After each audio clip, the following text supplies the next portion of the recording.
What up, people? Welcome back to the Highwire Garage, and today we're working on the Supra.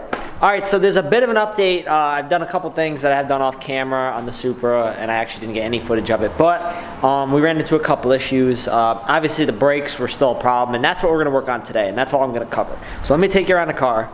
So, one good thing actually, since we're going to buy them, these tires, these are the original tires that when I got the car, you remember when we pulled it out of the garage, they were super flat. Remember that, Ty? So I just filled them up with air. Actually, I left them outside, they heated up, and they unflattened, and then I filled them with air, and they don't have any cracks, they're not rotted at all, and they seem to be holding the air. So I'm pretty stoked about that. But if we go around to the back side of the car, I've been working on making brake lines. So the issue I ran into yesterday is I was trying to reuse that fitting right there, but that side is stripped out. And I think it might have messed up my fitting when I tried to thread this one in, if it'll, yeah, I think it sort of messed this fitting up. So I might have to cut and break this whole new fucking line, which will suck. But I'm going to try to put a coupler on there and see if it'll thread and hold.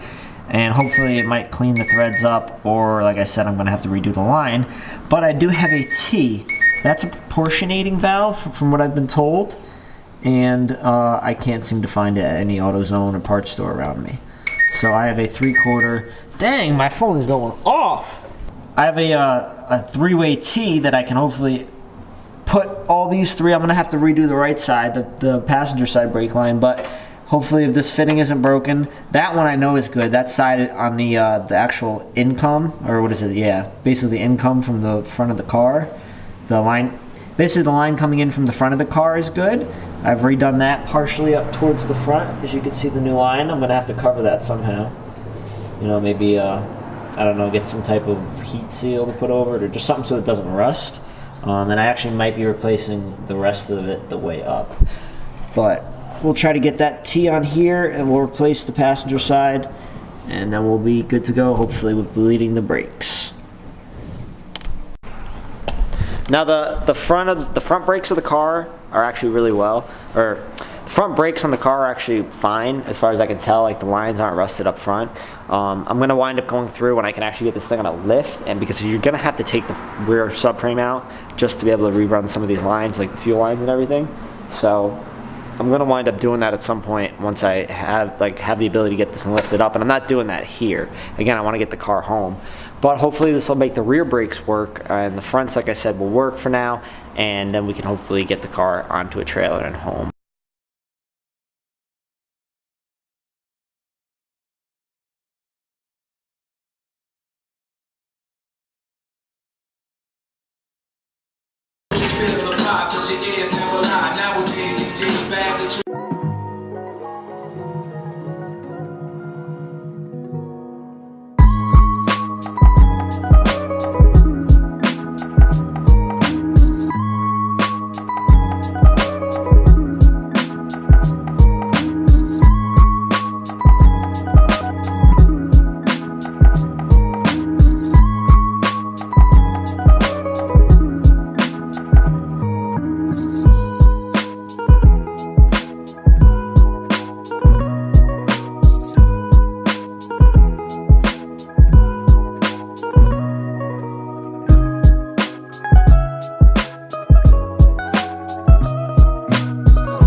Okay, so as you saw, hopefully those back brakes are all fixed now. They still have, I have to bleed them a lot still, so I'm gonna have to take a little time to do that because I am by myself, so that does take a lot of time.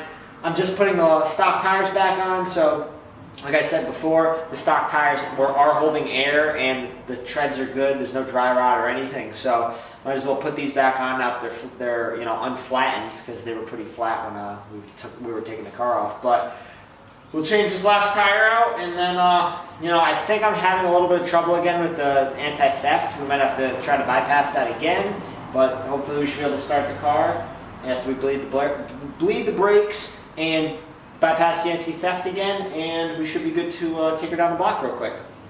Let's do it.